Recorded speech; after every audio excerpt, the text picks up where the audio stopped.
Good evening, and welcome to the San Bruno City Council regular meeting of October the 8th, 2024. Meeting has been called to order. Roll call, please. Councilmember Alvarez? Here. Councilmember Hamilton? Here. Councilmember Marty Medina? Here. Vice Mayor Salazar? Here. Mayor Rico Medina? Here. Item number 3, for those that are able, if you would please rise with me and join in the Pledge of Allegiance this evening.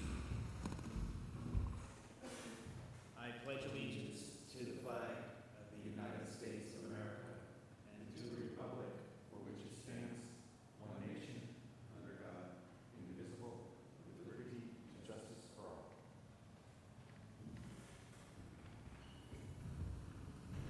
Thank you. Now we'll move on to item 4, public comments for items that are not on the agenda this evening. City Clerk. I have 3 speaker cards. The first speaker is Carlos Serrano Kwan, followed by Nav Singh, followed by Chris. Good evening, Mr. Mayor. Good evening, council members. Thank you for serving the city of San Bruno. I moved here 2 years ago. I really like the city, but it kind of hardens me a little bit every time I try to patronize and help out the businesses on San Mateo Avenue, El Camino.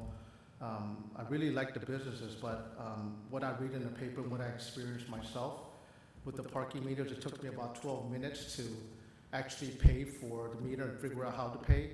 But I'm going to use my time instead of bitching and complaining about the parking meters to offer some solution to the problem, because we're involved in technology called Y-Curve that helps to resolve some of these parking issues.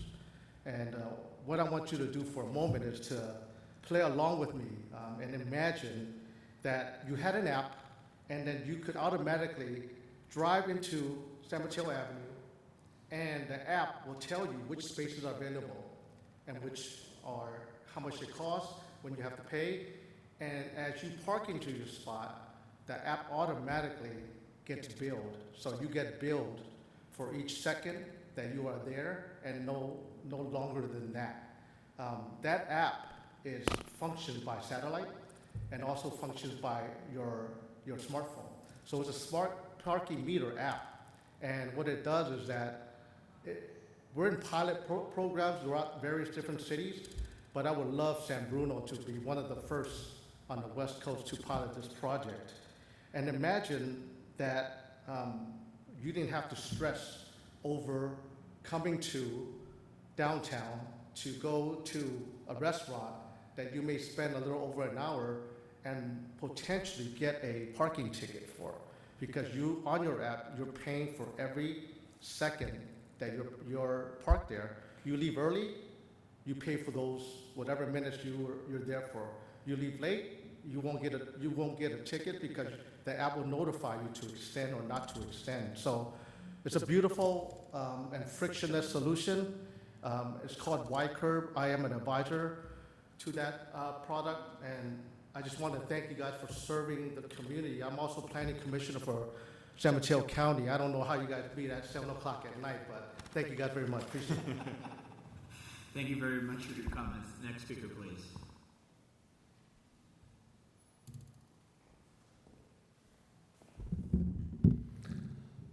Hello, Mr. Mayor and council members. Good evening to you. This is Nav. I'm the CEO, founder of Y-Curve. We are a company came out of cutting-edge research from UC Berkeley. That's how we started. So we propose a smart solution which is completely hardwareless, zero capex, zero opex solution for parking and curb management in the city. With today's technology, we are able to provide a no-fuss, easy-to-use experience for the person who is parking or searching for parking. Once they have onboarded with Y-Curve, that they will only be needed to do once. They do not need to search for parking. They don't need to read the signboards, and they don't need to overpay, because all that will be automatically taken care by our technology. We don't have to paint the zones. The zones are dynamically rezoned digitally. We leave no footprint. There is no hardware needed, which means no procurement needed by the city. With the dynamic rezoning, we leave zero curb revenue leakage, which means all the curbs which are currently non-meterized are automatically under parking enforcement. And this is possible with our cutting-edge AI-based smart parking technology, which automatically tracks the curb usage of the driver and automatically charges the drivers for the curb usage, which means driver wastes no time in the payment process itself. And the best part is that the city does not have to invest or maintain any parking hardware or equipment beyond what is already installed or in use.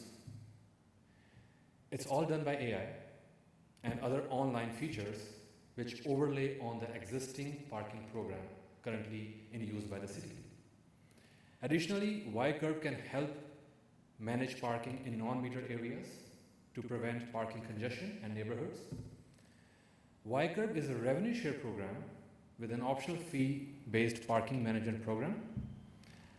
This parking technology allows the city to change the curb usage from yellow zone to the white zone or any other zone on the fly in real time without having to repaint the curbs.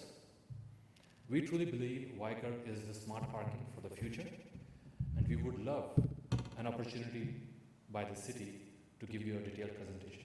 Thank you. Thank you for your comments. Next speaker, please.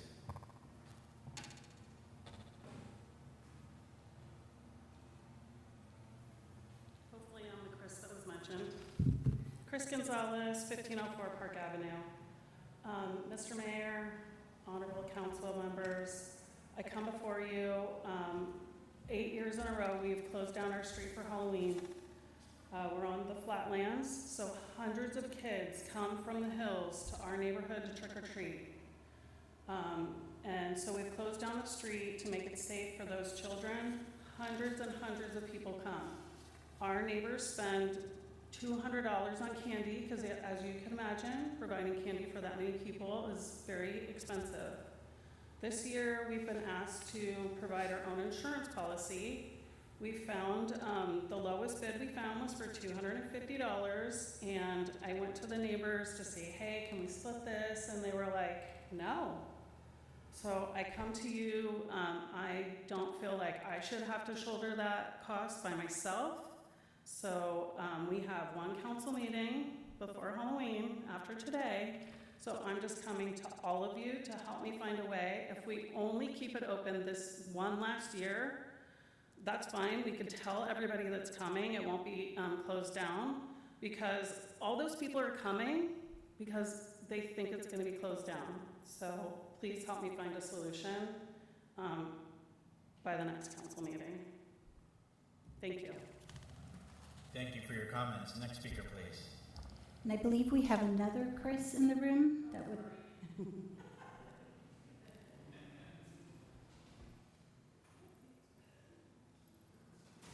Good evening.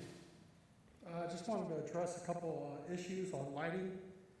Back at Diamond 3, it's been burned out for about 4 months, going on to 5. It's pitch black, so you have a walking path going back there, and then you got the back stairs coming down. In between, it's dangerous and been an ongoing problem. The street light in the parking lot next to the church, it's been notified. All this has been notified, but I think it's a good idea to kind of expedite it because the parking lot is so important because it's shrunk and there's no parking. So the parking is over near the church, that's burned out. The one that's working, the tree is blocking it so the kids and pedestrians are walking through and it's dark. And, we keep calling and nothing's getting done. It's documented. And there's also another light that's burned out, and it's blocking the crosswalk. So they have it all documented. And then the crosswalk between DeSoto and Santa Lucia, they're coming downgrade, and it's been an ongoing, cars are kind of flying down, not stopping all the way, so you're heading into the parking, to the park. And when you enter in the park, the kids are walking through the crosswalk, and it's absolutely dangerous. So if we could try to get some stuff done that we already called in, and a lot of other people have been talking about it. I had some time to come address it, and If you can save a life and get it done, it might be a good idea. That's about it. Thank you for your comments. I have no other speakers. I'm sure staff has taken notes to those that have spoken. With that, why don't we move on to item 5, announcements and presentations.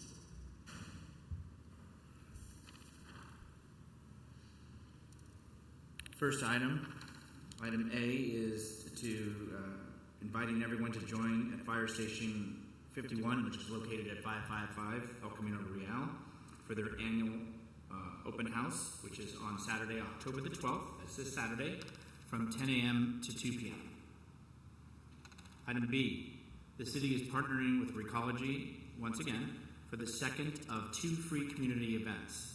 Please mark your calendar for Fall Community Drop-Off Day and the Fall Compost Giveaway. The community drop-off event will be October the 19th from 8 a.m. to 11 a.m. at 975 Sneath Lane, which is where they've been held. The Fall Compost Giveaway will be October 19th and 20th at 500 First Avenue in San Bruno. Next, we're going to move on to some proclamations, and we have folks to accept them. So I'll say very few whereases so that the folks that are coming up can certainly add to the item. Item C, proclamation proclaiming October the 6th to the 12th, 2024 as Fire Prevention Week. Whereas the City of San Bruno is committed to ensuring the safety and security of all those living in the area and visiting our city. And whereas the 2024 Fire Prevention Week theme is smoke alarms, make them work for you. Serves to remind us of the importance of having working smoke alarms in the home. Now, therefore, I, Rico E. Medina, Mayor of the City of San Bruno, do hereby proclaim October 6th to the 12th, 2024 as Fire Prevention Week and urge the community to make sure their homes have working smoke alarms and to support the many public safety activities and efforts of San Bruno's fire and emergency services. Chief?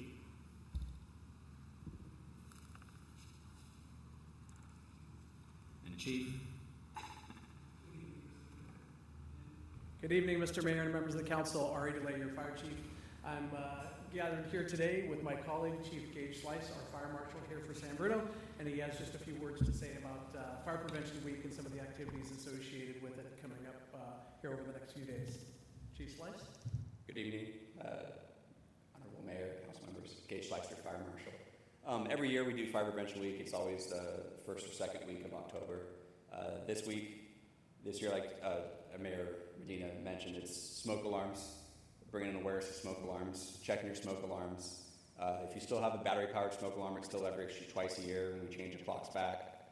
Most new smoke alarms have a 10-year battery life, which is what we recommend now. You put them up there and they're good for, they say 10 years, but they usually last 8 to 10. They start beeping and you replace them. That way you don't have to replace the batteries. After 10 years, you should replace your smoke alarms anyway. They should be in all the bedrooms and the hallways, in the common areas. Don't put them in your kitchens because they'll go off all the time. And then this year, as we do every year, is we do a fire poster contest for all the kids, all the elementary schools in all of San Bruno. This year is the 70th year we've done the fire poster contest. And like every year, we go out to all the elementary schools, private and public, give out the posters, the kids draw on them about smoke alarms. We've got a lot of interesting drawings this year and a lot of great drawings. We award all the certificates to all the schools during the school assemblies. We've been doing it for 70 years now. Me, myself, I've been doing it for 7 years. It's hard to believe I've been here for 7 years, but it's a fun event. And then this Saturday, we finish in all of Fire Prevention Week with our open house at the fire station. So please come by. Like Mr. Medina said, 10 to 2. We got free food, we got games, we got big fire trucks, lots of pictures. We're going to have ice cream this year. We're hoping it's going to be a 100 degree day, so ice cream will taste really good. But we want to invite everybody out. And yeah, thank you again. Thank you both. Thank you. Chief. Next, we'll go to item C, proclamation recognizing item D, I'm sorry. Proclamation recognizing October 23rd through the 31st as Red Ribbon Week. Whereas Red Ribbon Week will be celebrated in communities across the nation on October 23rd, 2024 through October 31, 2024. And whereas the San Bruno community further commits to contributing to the success of Red Ribbon Week, now therefore I, Rico E. Medina, Mayor of the City of San Bruno, do hereby proclaim October 23rd through 31st, 2024 as Red Ribbon Week, and encourage all to participate in drug prevention education activities, not only during the week of Red Ribbon, but also throughout the year, making a visible statement that we are strongly committed to a drug-free lifestyle. And Captain. Mayor Medina and Council, Jeremy Brandenburg, your acting police chief. On behalf of the men and women of the San Bruno Police Department, I want to thank you for this Red Ribbon proclamation. This acknowledgement reaffirms our shared belief that every individual deserves the opportunity for a drug-free life. Let us continue advocating for the prevention and support of individuals and families affected by substance abuse. We can all make a difference one step at a time. Once again, thank you for the proclamation. Thank you, sir. Next item on the agenda is a third proclamation, which is recognizing October as Community Planning Month. Whereas the celebration of National Community Planning Month gives us the opportunity to publicly recognize the participation and dedication of the members of the Planning Commission and other citizen planners who have contributed their time and expertise to the improvement of the City of San Bruno. And now, therefore, be it resolved that I, Rico E. Medina, Mayor of the City of San Bruno, do hereby proclaim October 2024 as Community Planning Month in the City of San Bruno in conjunction with the celebration of the National Community Planning Month. Director.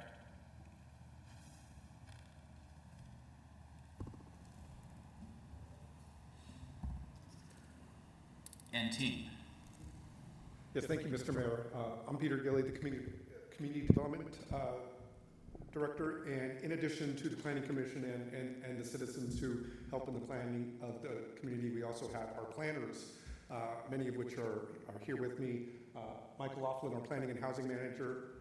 We have LSA Maya, Associate Planner, and Raquel Pulido, our new Assistant Planner. And so we appreciate the recognition, and we will continue to work hard with the Planning Commission and the public on our planning efforts. Thank you very much, and thank you to the team. With that, we'll move on to item F, receive annual update from the Parks and Recreation Commission. And we're going to bring forward Chair Palmer.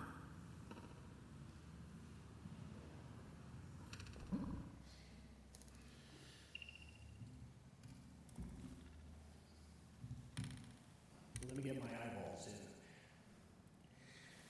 Good evening, Honorable Mayor Medina, members of the City Council. My name is Mike Palmer, and I currently serve as the chairperson for the Parks and Recreation Commission. I'm here tonight to present the Commission's annual report for 2023-2024. The objectives of this evening's presentation is to provide the City Council with a report on the various activities and projects of the Park and Recreation Commission and to outline the Commission's goals for the 2024-2025 fiscal year. First, I'd like to introduce our Commission for 2023-2024, some of whom are in attendance this evening. Commission Vice Chair Chris Gonzalez is here. Commissioner Lori Greenberg is here.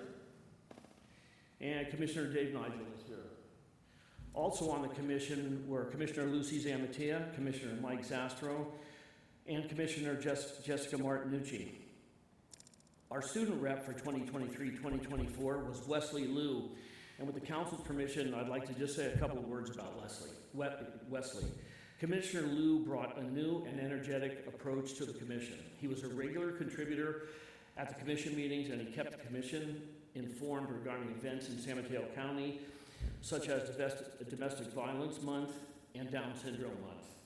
He is now a freshman at the University of Pennsylvania, and the Commission wants to wish him well. We also had what we're going to call an honorable mention commissioner. It's Jennifer Wilson. She made it to 2 of our meetings, and then the city hired her, which made it illegal for her to be on the commission. So she did make 2 meetings, though, both in 2023, 2024. My first item tonight is to provide the council with a brief overview of the park visit program that is done by the commission each year. The Parks and Recreation Commission Handbook encourages each commissioner to visit each park at least once each year. At the completion of a visit, the commissioner completes a park visit form, which was designed by the commission, and submits it to the commission chairperson. The chairperson reviews the visit form, asks questions as needed, signs the form, and then submits the completed form to the city's park supervisor. I want to emphasize these are not evaluations, these are just our observations as we walk through the parks.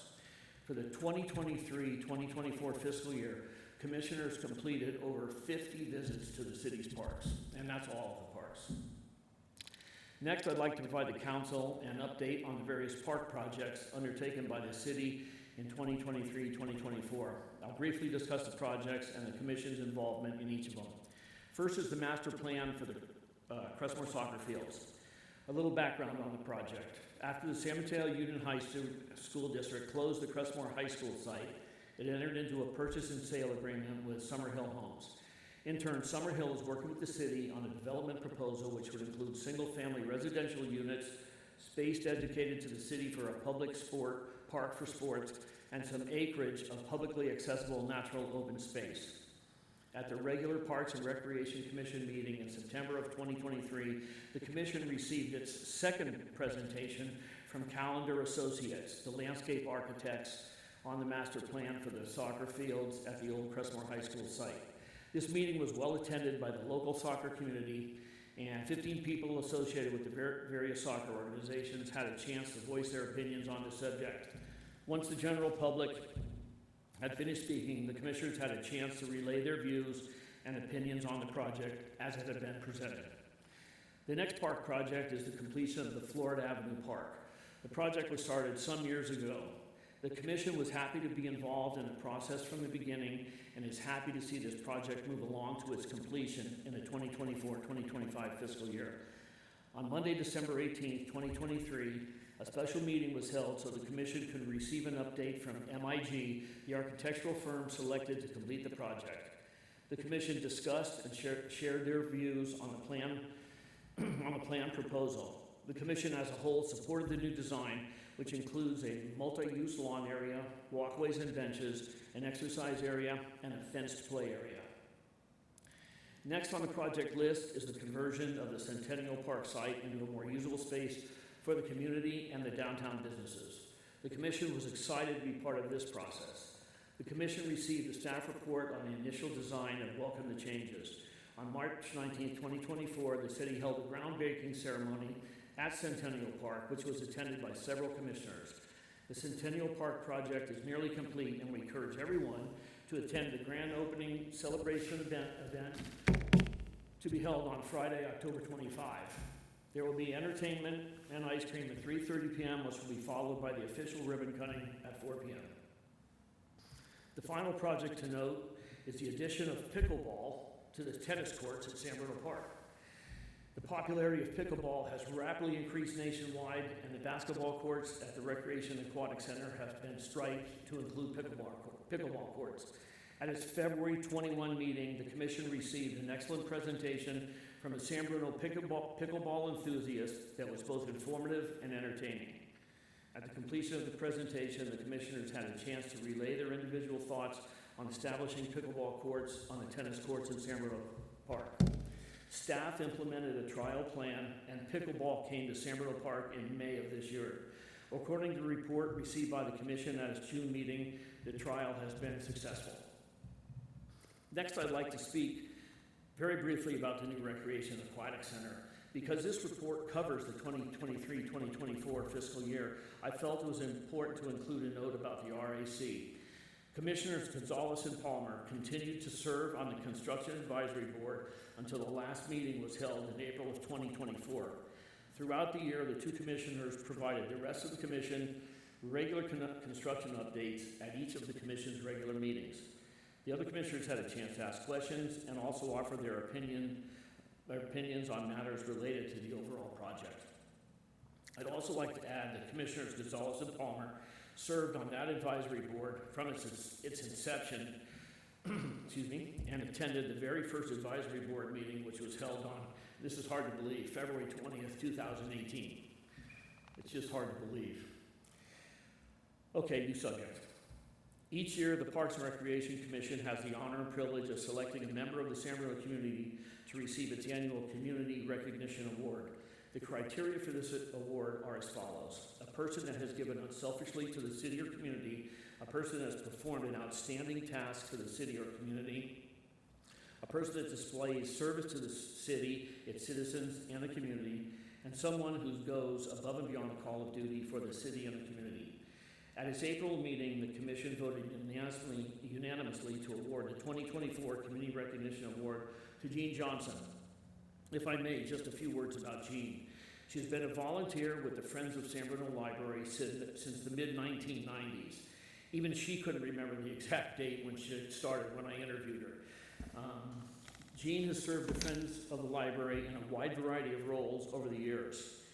Jean currently remains a San Bruno Library volunteer, assisting library staff with the organization of craft projects for children, pulling and shelving books and other media that have been placed on hold, weeding old books from the inventory, and then deleting those books from the library database, and also coordinating the library's semi-annual book sales events. The Commission presented Jean with this award at its May meeting. I'd like to thank the subcommittee, the Park and Rec subcommittee, comprised of Commissioners Lucy Zamatia, Lori Greenberg, and Dave Nigel, for nominating Jean Johnson for this year's award. And finally, I'd like to outline the work plan for the Commission's goals for 2024-2025. The Commission will continue to provide input on the San Mateo Avenue beautification project. The Commission is represented on this subcommittee by Commissioner Palmer. Review and recommend to the Council any potential Extraordinary Service Award recipients. The Commission is represented on this subcommittee by Commissioners Gonzalez and Martinucci, with Commissioner Greenberg as an alternate. The Commission looks forward to the completion and dedication of the Centennial Plaza project and the opening of this new space. The Commission also looks forward to the completion of the modifications to Flora Avenue Park. Commissioners will continue to provide input on program development and implementation for the Recreation and Aquatics Center. The Commission will provide input on the Park Assessment Review to be undertaken in 2024-2025, and the Commission will provide input on a review of the Parks and Recreation bylaws, also to be undertaken in 2024-2025. I last made this presentation to the City Council in October of 2021. At that time, the Council graciously allowed me to make an additional few comments about one of our Commissioners, Dave Nigel. I'd like to do the same thing this evening, and I'll be very brief. This past May, Mr. Nigel celebrated his 54th year as a Parks and Recreation Commissioner for the City of San Bruno. Let's just put that in perspective. I was a junior in high school when Dave started on the Parks and Recreation Commission. And I'm old now. Mr. Nigel has received numerous awards, both nationally and locally, for his services as a Parks and Recreation Commissioner. In February of this year, along with Dennis Samet of Artichoke Joe's, Mr. Nigel received the city's Extraordinary Service Award to add to his collection of achievements. This honor was well deserved by both of these gentlemen. Thank you.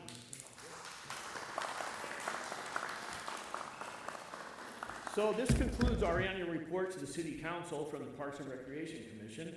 Thank you for your time, and I'd be happy to answer any questions that the Council may have for me this evening. Thank you very much, Mike, and thank you to all the commissioners that are here for the work that you do. Any questions or comments from colleagues at this time? Vice Mayor. Just very quickly, Mike, I want to thank you for the presentation, and as a former commissioner myself, I'm very proud of the work you guys are doing. Thank you. Thank you. Thank you for your time. Anything else, colleagues, this time? Since I have a little tenure, I'd like to make a couple of comments. Certainly, Mr. Mayor. We are so blessed to have a chairman like Mike Palmer. Mike has been our chair for the last 8 or 9 years, unanimously. I have the pleasure of taking park tours with him. We started September 30th. Tomorrow we'll be doing our 13th, 14th, and 15th park tours. He is a walking encyclopedia of San Bruno. one thing that impressed me when we were doing last year here at City Park, I'm the recorder. He takes pictures of everything, and I said, Mike, I'm going to start writing this plaque down. He said, Dave, I'll just take a picture. There are 75 plaques in the park. He saved me. But I just want to acknowledge him and my colleagues. We have a terrific commission. And I can say that because I've been a leader in many local organizations, teachers and reading association, Park and Rec, at the state level. He's one of the best leaders I've ever worked with. Thank you. Thank you, Mr. Nigel.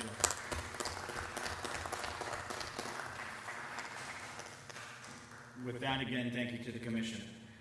We will now move on to item G, receive annual update from the Senior Advisory Board.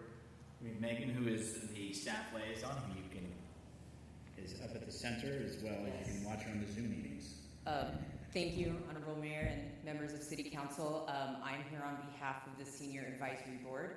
And just quickly, I want to do my best to be able to give everybody the information from their point of view. Really just going to talk about the objective of the Senior Advisory Board, which is to provide advice and really liaise, there we go, with city staff to make sure that we are implementing and taking advice on all of our senior programs, whether that's at the senior center or in the rest of San Bruno. So the objective today is really just to provide updates on the status of projects, points of note, and letting you know what goals have been set for the next fiscal year.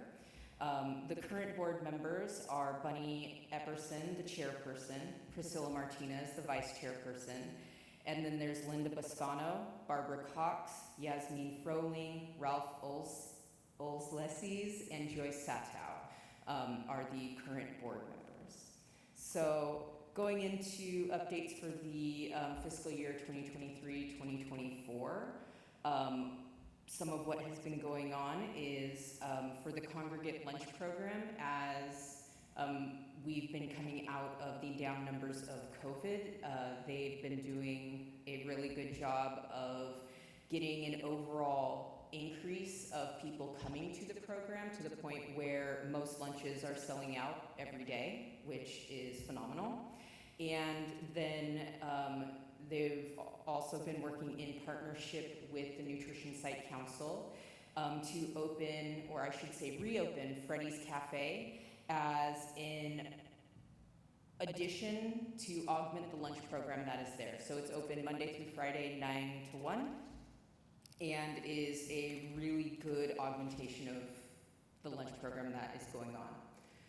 Some facility updates is in the end of 2023, they recommended and were able to acquire new assembly room tables for the center, which were very needed. And they worked with the staff on the engagement of the center updates, so giving recommendations on color palette, on what the facility needed, and based on those recommendations, the staff offices have been done and the rest of the center is scheduled to follow, which does include additional discussions on the facility improvements, including upgrades to the bathroom as part of the capital improvement project. So that portion is still ongoing. The staff offices are complete at this point. Other items that the Senior Advisory Board led were the introduction and establishment of a code of conduct to make sure that the experience of all patrons coming into the facility is really creating a community of care so people know what is expected, and it has been an amazing change to the facility. It was established in March of 2024. And also the establishment of a transportation policy, which really, That was also established in March of 2024, and it creates boundaries that better serve patrons so they understand what our transportation policy is. So it was set and recommended by the Senior Advisory Board, and staff have been implementing it. From that, it's really just looking at what are the goals for the fiscal year 2024-2025, and again, I will do my best to convey them, but it's really continued implementation of the new senior center membership, updates of the kitchen, senior center program development. We want to continue a partnership with programming here at the Recreation and Aquatics Center and other entities throughout San Bruno. They want to focus on volunteer training and hopefully an implementation of civic rec at the front desk to make registration for programs easier for all patrons. So with that, short but sweet, but are there any questions that I hopefully can answer? Thank you very much for the information and the information and the updates on the Senior Citizen Center. Any comments or questions from my colleagues at this time? Seeing and hearing none, thank you very much. Please go home. Get some rest. Thank you. Have a good night. Thank you. Next, we'll move on to item H, presentation on paid parking program. Acting Chief, Captain.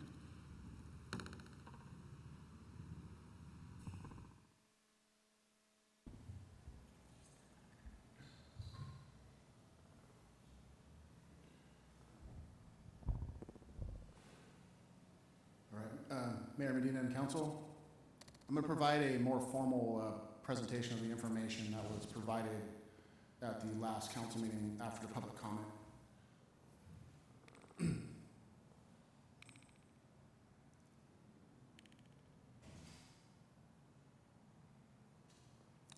All right, well, that was supposed to be a map of where our areas are. I guess there's some technical issues here. So the paid parking right now is currently 8 a.m. to 8 p.m. 7 days a week. The hourly charges and the 20-minute charge are listed here on this slide. There is a limit of 2 hours on the on-street parking. Off-street parking, the parking lots are 8 to 6, 7 days a week. The pricing is listed there as it currently sits, and there is currently permits available for both the employees and the business owners. The business owners being 2 free per business, and the employees having a discounted rate. And just a note, after hours, residents can park in those lots for no charge and on the street.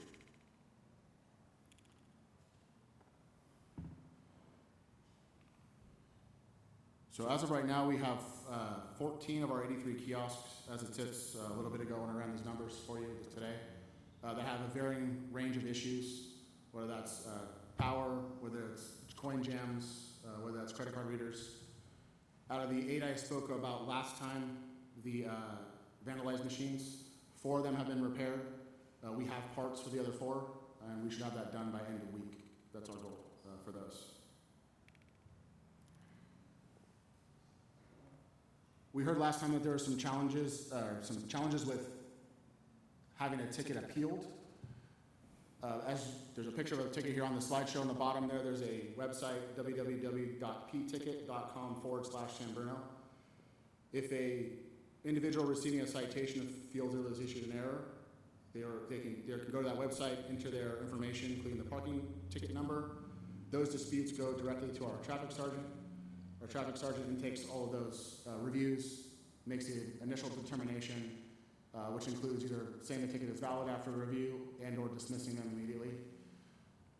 The sergeant does have access, just like Laz does on the enforcement side, to the live kiosk data to know if we have several machines down in a row, we do look at pivoting enforcement in those areas.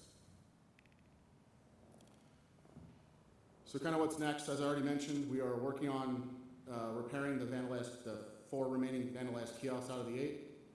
We're also working with our vendors to improve the performance of the kiosks.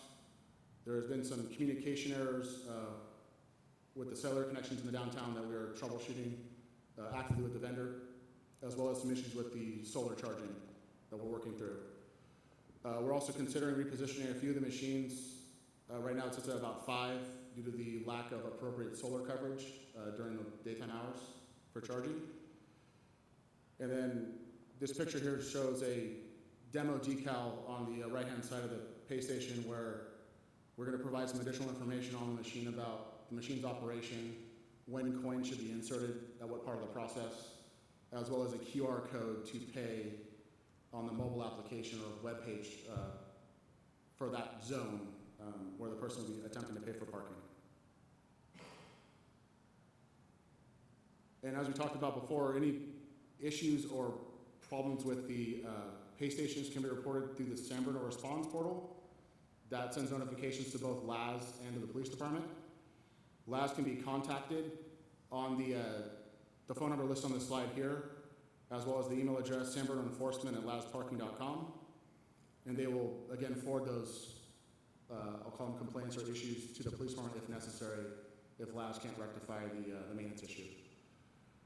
Also, again, if you, for any hours of the day, you can report parking to us directly at the police department, non-emergency line, 650-616-7100, or at to LAS Parking, which is 510-377-7951.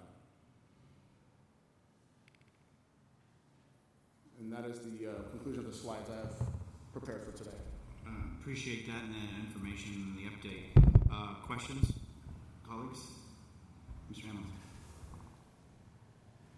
Thank you for the presentation. I have just a couple of, I know that we're going to be receiving a detailed presentation, when all the data comes back in November. I want to just add a couple of things that may already be on the list that's going to be already reported, but I just wanted to bring a couple of things up. One, I noticed that I was downtown in the evening after enforcement was over. It was around 10 in the evening, and I noticed several of the kiosks were just blaring full blast. They did not go to sleep, and I'm wondering if maybe the timing needs to be looked at for some or all of the machines so that they go to sleep after the enforcement period is over, so that they don't just waste their battery throughout the evening and then have nothing during the dim period in the morning to come back to life. And then the second item had to do with the meters on El Camino. I'm hoping that as part of the analysis that the inventory on El Camino be looked at, because it always seems like those spaces are empty. Like by adding the meters, we just remove those spaces from the inventory because they never seem to be occupied. So I would just like to see some numbers on the usage on El Camino specifically to see if it was a good idea to put meters there. Thank you. A comment, if I can, Mayor. Absolutely. On the machines not going to sleep, that is one of the issues we've been troubleshooting for the last, I would say, 2.5 weeks now with the vendor. They're supposed to go to sleep 30 seconds after a transaction is complete. That's how it's designed, and all of, I think, 3 right now are not. And it is a known technical issue that they're working through. There's a bug in the programming that they are actively trying to troubleshoot. And that is, I believe, the reason why we're having a lot of the machines not operational for more hours a day, because they're literally constantly staying on during the power overnight, and there's no solar. So we're aware of those issues. Okay, glad you're aware. Thank you. Anyone else? Any questions or comments this time? Councilmember Medina.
Through the mayor. It's a very complicated situation when you start pivoting enforcement to what that really looks like. What we've been doing since the beginning of these meters, or the inception of the enforcement on the meters, is constantly evaluating what meters are available for paying, how fast should a citation be issued once a car stops.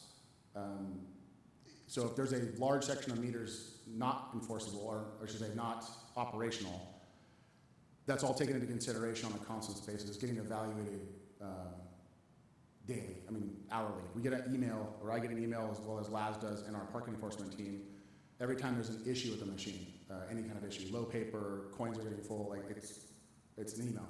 So we're very on top of the issues we're seeing in the field through the back-end monitoring, and that is put into, I'll call a matrix with the enforcement team to decide what the best enforcement posture is based on what we're seeing in the field. So I can't really answer your question specifically because it literally is a constant evaluation where enforcement comes back on, enforcement goes off, enforcement may be delayed. It's a constant change based on what we're seeing with the meter performance in the field.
Yes, through the mayor. To provide a little more clarity on that, yes, the traffic sergeant as well as Laz has access to the live data of the machines, whether or not their operational status. And going on and off, I'll say that there's a lot of times downtown still we're experiencing individuals putting things in the machines that cause them to not function, putting coins that aren't supposed to go in, or putting items in the coin slots that shouldn't go in the coin slots. It takes the machine offline or the coin acceptor offline. So we know that, we go and try to repair it, it comes back online. But sometimes this can happen several times a day on several machines. Same thing with the credit card readers. As I mentioned last time, if you put an item in the machine that's not supposed to be not a credit card, it will cause the machine to go into tamper mode, has to all be reset. So there's the on and off. The machines that we have known problems with, we know those are not going to come online unless we repair them with parts. But we spend a lot of time going up and down the avenue repairing machines that are being damaged by the interaction with people using them. So those are the ones that are going on and off. And we're aware of those too as well.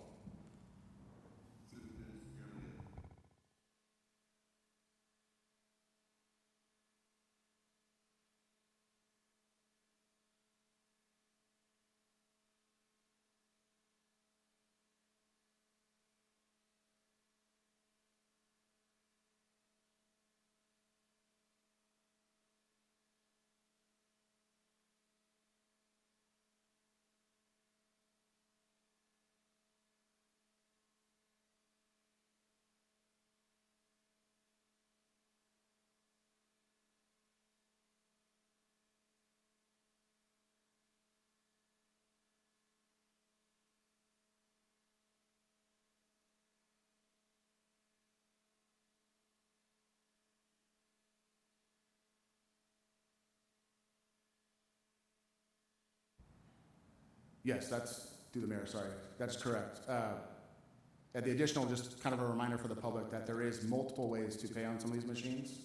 And again, there could be an issue where you only have coins. You may have to go to a different machine if that machine is broken. But there's tap to pay, there's near field ID with your phone, there's a credit card slot, and there's coins, as well as the QR code from the app or the website that you can access to pay. So there's a variety of ways to pay. And that is also all considered into when we see a machine down for X reason. We look and see, okay, what is the actual impact to the user? Should we look at enforcement posture? Is that one of our things we need to consider? So again, it's kind of a complex, constant evaluation.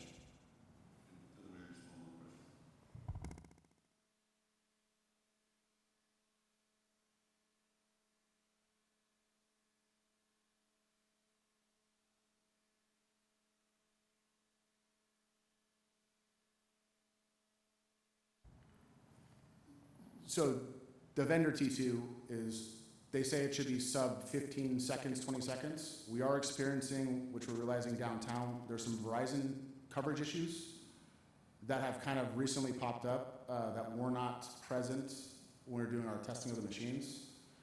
So that is another one of those things on our list with the vendors. We're trying to test another cell provider to see if there's a better performance of data transmission with the cellular device.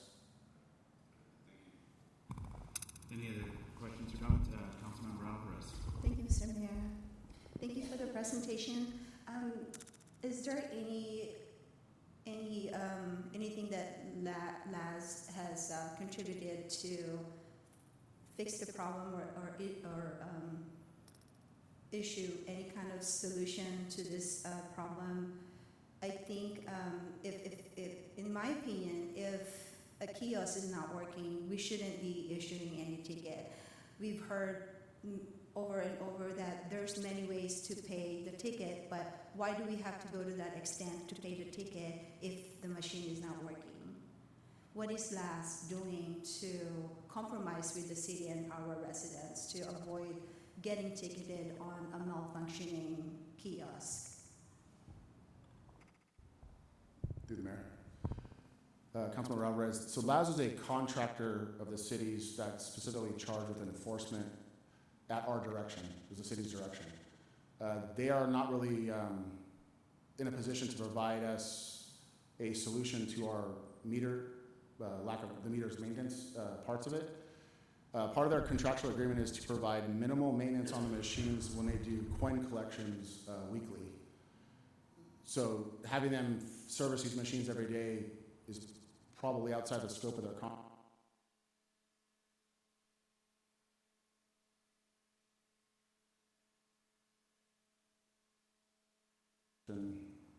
But there's the lack of, or I should say the enforcement is a outcropping of the municipal code, and it's a policy direction that we'd be willing to take from council, what the direction is on enforcement.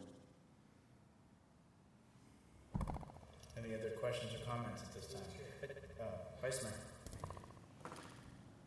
Captain, I just wanted to thank you for the update. I know that the men and women of the police department put themselves in harm's way, and dealing with parking tickets is probably a very dull topic for you guys. But I think you've approached the requests that we've made of you with a sense of urgency, and so I do appreciate you being responsive to the concerns that you've heard, and we look forward to working with you to resolve all of these bugs that have come up. So thank you.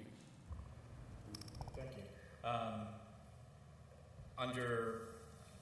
Under all the presentations and announcements, are there any public speakers? I have one speaker card, Jennifer Blanco.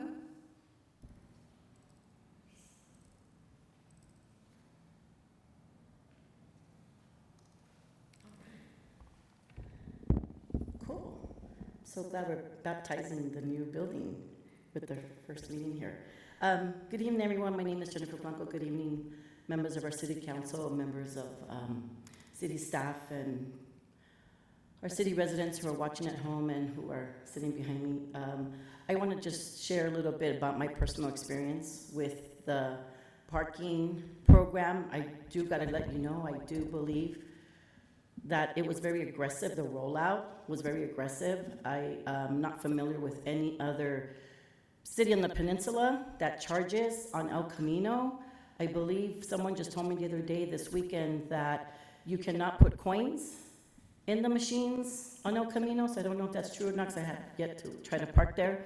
But just this past weekend, I was visiting one of our small businesses on San Mateo Avenue, and one of the machines were not working, and I thought I was doing it wrong, but I wasn't. I did it like 3, 4, 5 times, and then I had to walk across the street to pay over there. But while I was paying across the street, there was this mother with her 2 kids in the car, and she didn't know how to use the machine. So what I did was I was assisting her. So I just said, I'll help you while you can watch your kids, but she left the door open. And so my concern is, we should make sure that we try to fix this problem, because we do have members of our community that may have a certain situation where, for example, you have kids in the car and you got to go pay, and you got to, I'm a single parent, so I know all about that. So anyways, just want to make sure that we do our part.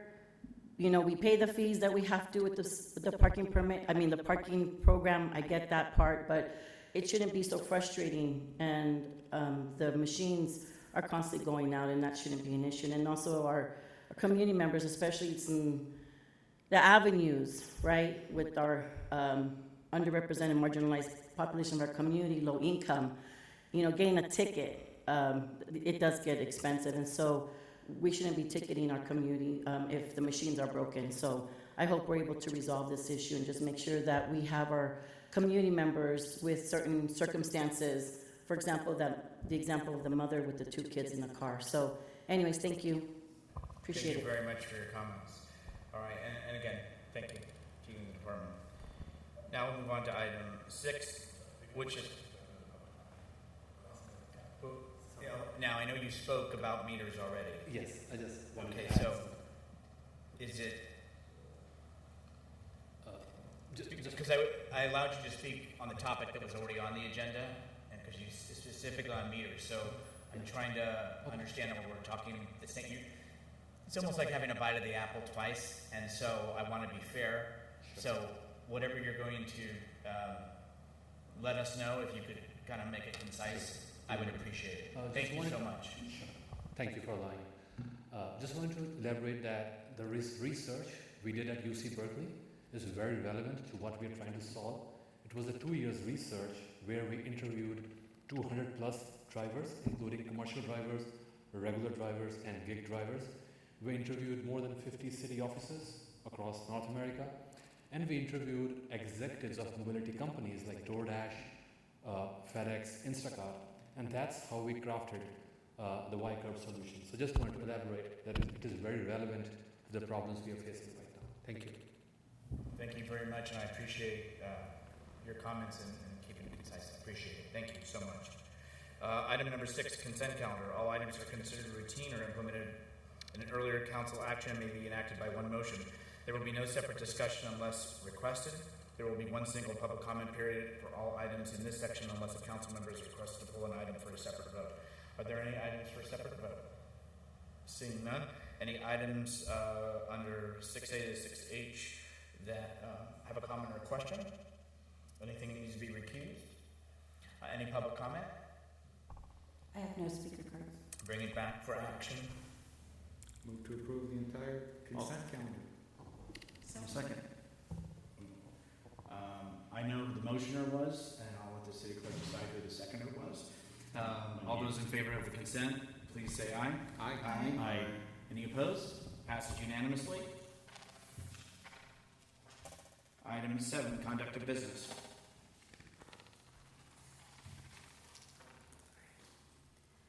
Item A, consider reappointing upcoming expiring members and make new appointments to fill current vacancies on commissions, boards, and committees on the Culture and Arts Commission, Emergency Preparedness Committee, Parks and Recreation Commission, and Revenue Measure Oversight Committee.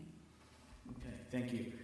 We'll take this slow, make sure. So what I'd like to do is, as we've done in the past, is I'd like to take those that have reapplied to continue on that committee, commissioner, board. They were not required to interview, but we are familiar with those that have asked to reapply for another term, and I wanted to see if there was we were comfortable with going forward with that first. Through the mayor, just to be clear, you're saying that we could just do one motion to approve everybody who's expiring and has asked to reapply. We can just do one motion and take care of all those. Yes, which we've done the last time. So got it. I just wanted to be clear. Yeah. Yep. And again, the terms expire on 10/31, so that means they would begin 11/1 into their new term. So, is there any public comment thus far? I have no speaker. Okay. Action from the board. Through the mayor, I will make the motion to approve everyone who is reapplying for a board or commission.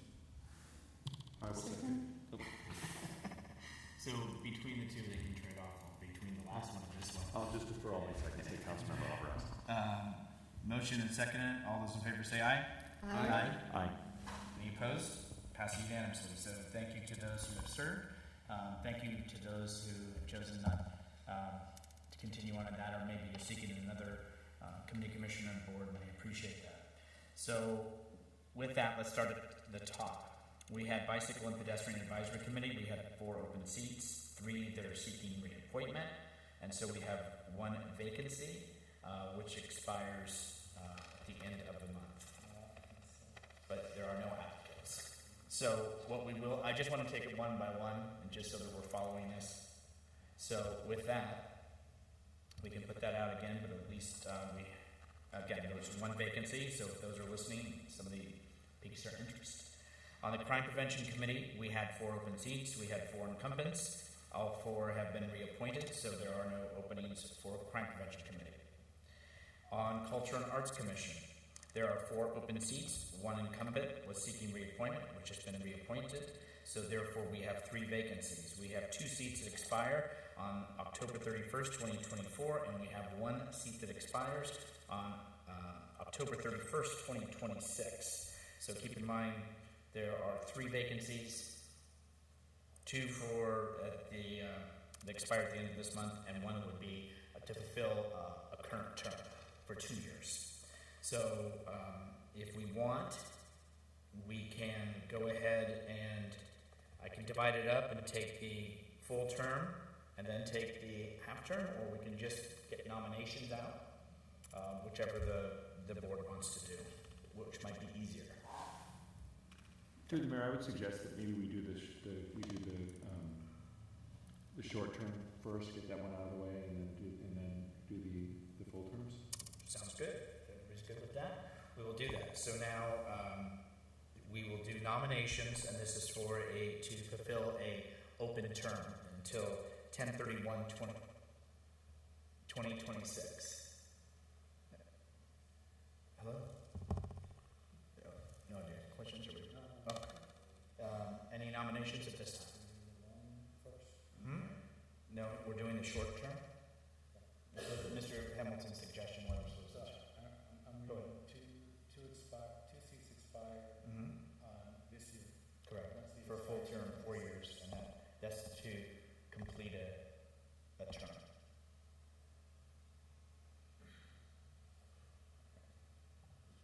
So there's 2 partial terms, 1 full term.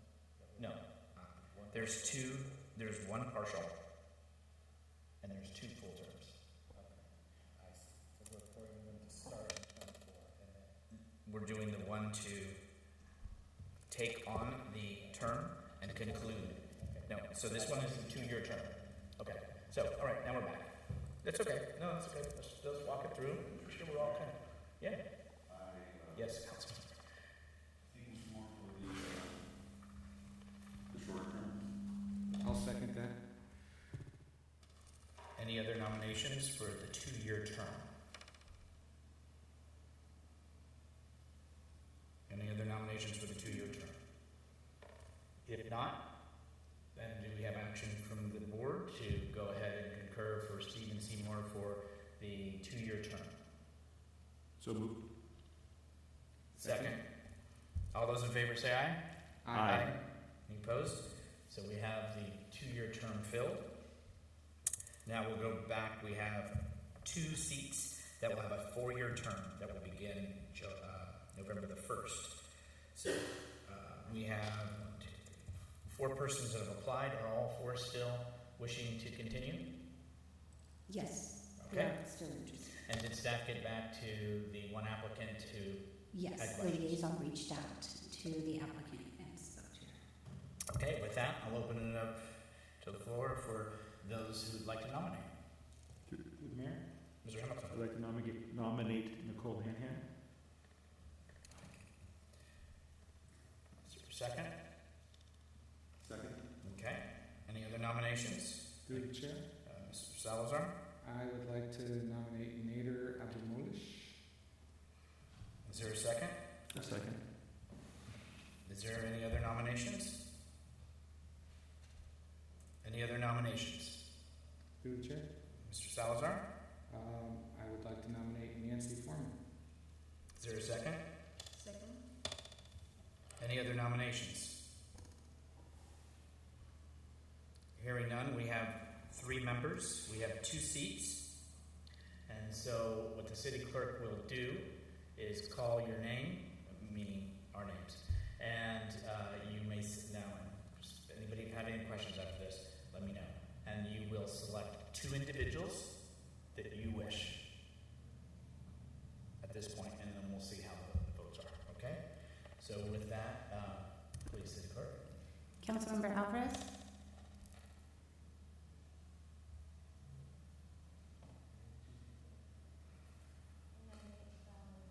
Nicole and Nancy Foreman. Next. Councilmember Hamilton. I'll nominate Nicole Hanhan and Nader Abdulmolish. Next. Councilmember Marty Medina. Nicole and Nader. Vice Mayor Salazar. Nancy and Nader.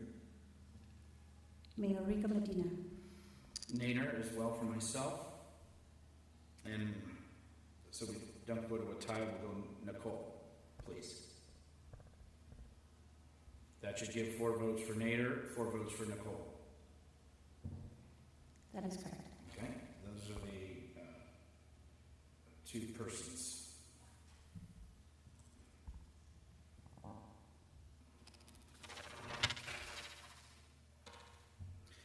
Next, we are going to go to Emergency Preparedness Committee, 3 open seats, 2 incumbents seeking reappointment, which they have been. So we have 1 vacancy. Any nominations from the floor? Through the chair, Yes. I would like to nominate Steve Paganelli. Is there a second? I'll second. Any other nominations? Through the mayor, Yes, Mr.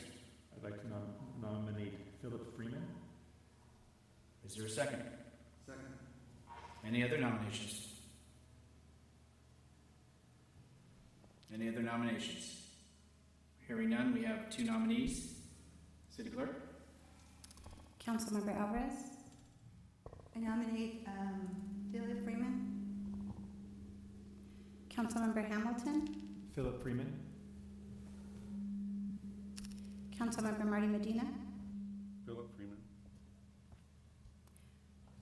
Vice Mayor Salazar.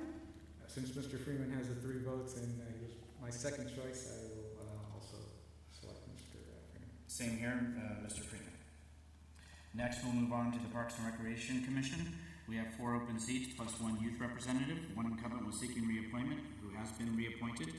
We have 3 vacancies for 3 seats that expire at the end of this month. The 1 youth representative seat expired due to high school graduation, and so we don't have anybody in the youth category, so we're back to the 3 vacancies. And Nader has been appointed, so I'm going to, and that we did appoint him to the one he desired most? Yes? Okay, and so I'll take that off, and so with the remaining 1, 2, 3, 4, we have 3 seats. Nominations, please. Through the mayor? Yes? You want 1 nomination or 3? I'm sorry. You want to be Let's just do a nomination at a time if we could. I nominate Michelle Carranza. Is there a second to Michelle? Second. Other nominations? Through the chair, Yes. I would like to nominate John Severs. Is there a second? Second. Other nominations? Through the chair. Yes. Lily Jane Ziegler. Is there a second? Second. Any other nominations? At this time, any other nominations? With that, there are 3 names that have been called: Michelle, John, and Lily. Is there any action? Through the chair, a question. Yes. On the vote. I see that Lily Chang Zeller is listed for both Parks and Rec as well as Revenue Oversight. She would be the only applicant for Revenue Oversight. And in the interest of filling as many openings as possible, I would ask that maybe we could consider that we appoint her to Revenue Oversight instead and find another third for Park and Rec. Just a suggestion. No, that's what we're here for, to talk it through.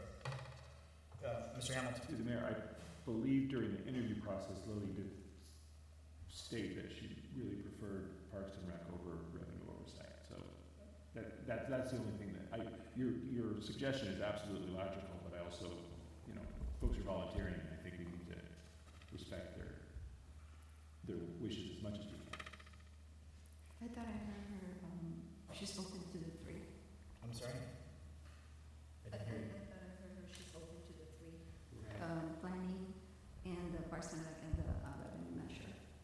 I believe she still had interest in serving in any of the others, and as I recall from the previous interview as well, she did speak very passionately about supporting all of those efforts. So I mean, unless we feel she's not interested anymore, I think she would be a good fit. City Clerk? She didn't express that she was not interested in revenue or either of the two, so she was open to either Parks and Rec or revenue. Okay, thank you. I withdraw my comment then. Thank you for correcting me. So with that said, and maybe I should have jumped to measure oversight first, and I would have answered that question. What's the wish? We do have the comment that was made by the Vice Mayor. Is there any thoughts?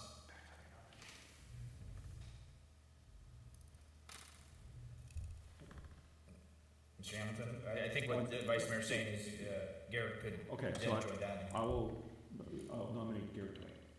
Is there a second? Second. Okay, so technically all four have been nominated, but again, we have 3 vacancies, and if you would call roll, please. Councilmember Alvarez? I'm sorry, are we nominating No, or are we voting on 3, please. voting? Michelle, John, and Garrett Okay, are nominated. So if you I nominate Michelle Carranza. can pick 3. Pick 2 more, please. John and Garrett are the only ones that play. Down. Right there. Michelle, John, Garrett. Lily Chang. No, we said we Okay, putting Lily on. so we technically have 4 nominations, Michelle, John, Garrett, and Lily. So there was a suggestion made to have Lily fulfill the measure G, but she was nominated, so I still want to take the role on the 4. Each council member will need to do the 3, please. So you said Michelle? So I nominate Michelle Carranza, Nader. We already nominated Nader. John Seaver and Garrett. Thank you. Next. Councilmember Hamilton? Michelle Carranza, John Sievers, Garrett Twain. Councilmember Marty Medina? Michelle Carranza, Lily Chang Zeller, and John Sears. Vice Mayor Salazar? Michelle, John, and Garrett. And Mayor Rico Medina? Michelle, John, and Garrett. Okay, with the Planning Commission, there are no openings. Revenue Measure Oversight Committee. This one. Do that last one. The 3. Take that. You did summarize who actually got. One vote for Lily. Michelle, John, and Garrett are the ones that received the majority. Okay, there are none for the Planning Commission. Revenue Measure Oversight Committee. Through the chair, I will nominate Lily Chang Zeller. Is there a second? Second. Can't ask for any other nominations. So, all those in favor say aye. Aye. Any opposed? Okay, so now we're going to go to Traffic and Safety and Parking. We have 2 open seats, 1 incumbent seeking reappointment, which has occurred, and 1 vacancy, which because we had somebody that was interested and then kind of withdrew from that. We don't have any applicants on file, so that is still open. Any questions on that we just did? Okay, so that will take care of that conduct of business. Now we'll move on to council committee report outs, please. Please. Oh, sorry. Go ahead. So get the date here. On September 19th, we had a board meeting for Bauska. I did not attend. I was ill, but I still have the report out from the summary that I received because it's important because we appointed our new CEO. His name is Thomas Smeagol. He's a longtime member of the board, and it was a unanimous agreement that Mr. Smeagol would make an excellent new CEO for Bauska. And we're losing an excellent CEO in Nicole Sankula, but I wanted to make sure to report that out even though I was not in attendance. I absolutely would have voted along with the rest of the majority. Thank you. Any other committee report outs at this time? Okay, we're going to move into comments from council members, and I think is some of our executive team in the conference room. Could you, because I'm sure you're still listening, paying close attention to the meeting, if the team can come into the main hall, please, as we go into comments from council members. Travis and Matt, can you come in? Any other comments from council members at this time?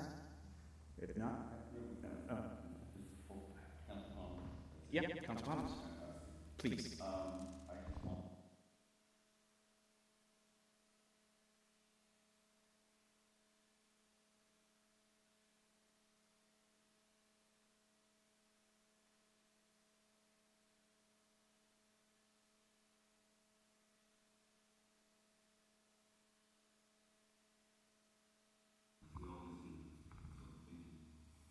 Any other Councilmember Hamilton? So I had very similar comments. I won't waste everyone's time by repeating what Councilmember Medina just said. I will agree with all of that. Today I spent the entire day in beautiful South San Francisco at the Climate Summit for San Mateo County. Just wanted to report out a couple of key takeaways from there. It was an excellent day. Really great speakers and really great sessions. I was very happy to see that on every single topic that we talked about regarding addressing climate change, the notion of equity was first and foremost in all of the solutions we talked about. So that was great. A few takeaways that I wanted to bring back that were relevant for San Bruno. All of it was relevant for San Bruno, but one was the science has shown that marginalized communities have less access to open space and green space than others, and science shows that immersion in the natural world improves physical, mental, and emotional health, so this problem should be considered a public health concern. And I'm bringing this up because I do think that we need to focus a bit more on our parks in District 4 and work on restoring our street trees and canopy in District 4 however we can. And then I attended a breakout regarding the regional shoreline adaptation plan. That's what One Shoreline is working on, and BCDC, the Bay Conservation Development Commission. This is going to be another large effort on par with our climate action plan and a lot of the work that our planning department is going to be working on. The final draft of that is out for public comment now. But as a local entity, we will need to be coming up with a plan for addressing sea level rise by January of 2034. So it's a little ways out, but still something that we're going to need to be focusing on.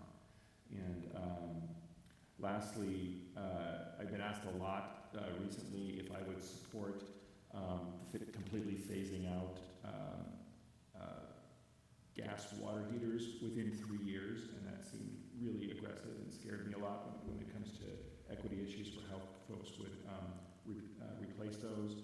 I learned that Peninsula Clean Energy has some programs coming that will allow for emergency water heater replacement, and it could be at no cost based on So a lot more to come there. That particular program is going to be rolled out in the next few months, so it's something we should keep an eye out for. Thank you. Councilmember Alvarez. Thank you, Mr. Mayor. I want to echo Councilmember Martin Medina. Thank you for, especially to City Manager Alex, for pushing this new rec center to be our new chamber. We're very happy about the new location, and I think it's great for our meeting. I also want to recognize the street and engineering for attending to my request on Elston and Highland, our drainage system.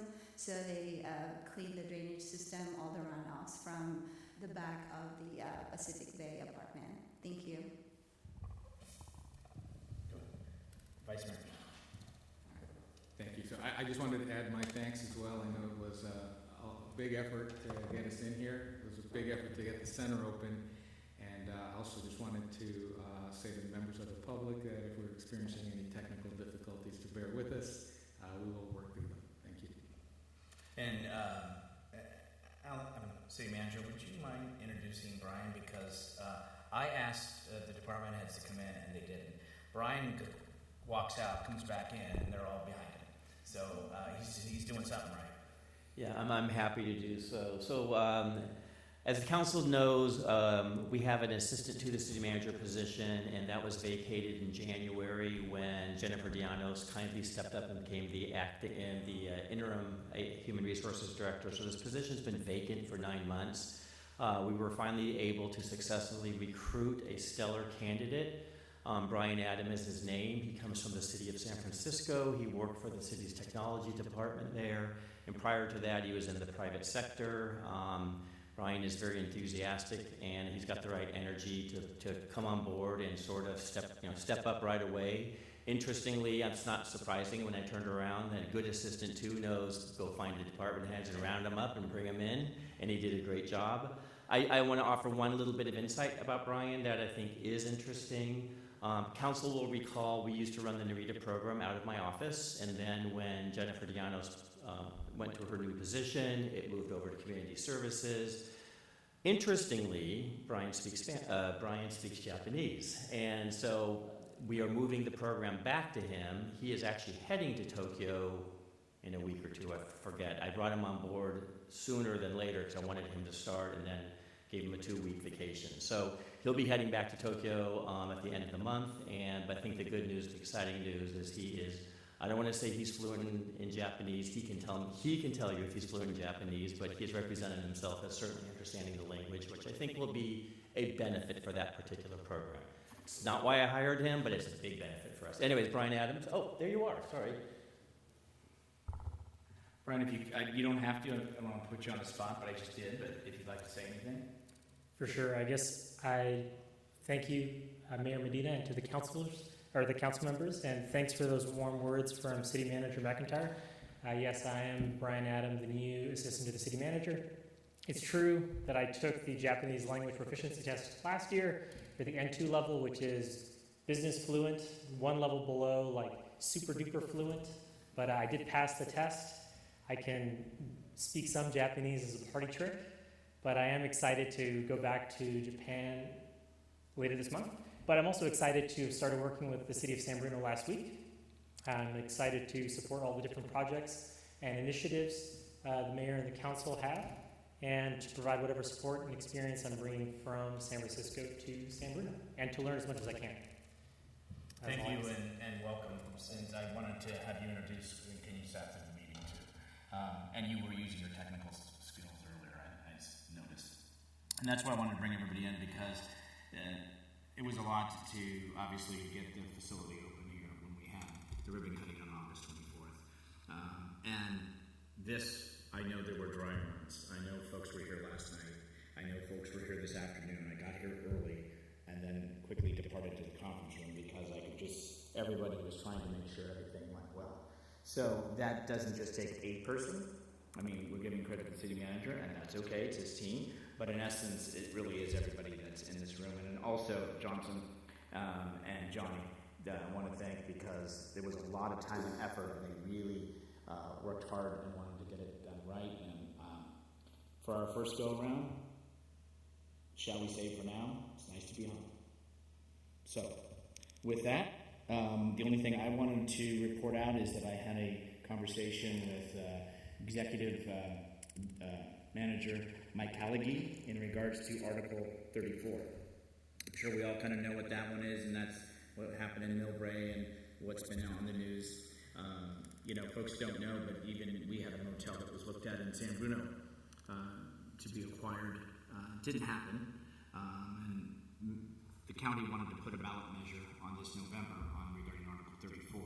Mr. Callaghy had reached out to some of the mayors, and it was, to me, not the good timing. So apparently he is reaching back out to mayors and going to be going to the city managers to see about looking at this item in a more cooperative avenue, and rather than just throwing something on the ballot. So that's about the only thing I have. And as a gift to all the work, we're going to adjourn at 8:30, and I want to thank the team and everyone for all the work to make this happen tonight. Appreciate it. With that, everyone, we are going to adjourn this meeting to the next regular city council meeting, which will be held on October 22nd, 2024, right here at the Recreation Aquatics Center. This meeting is adjourned.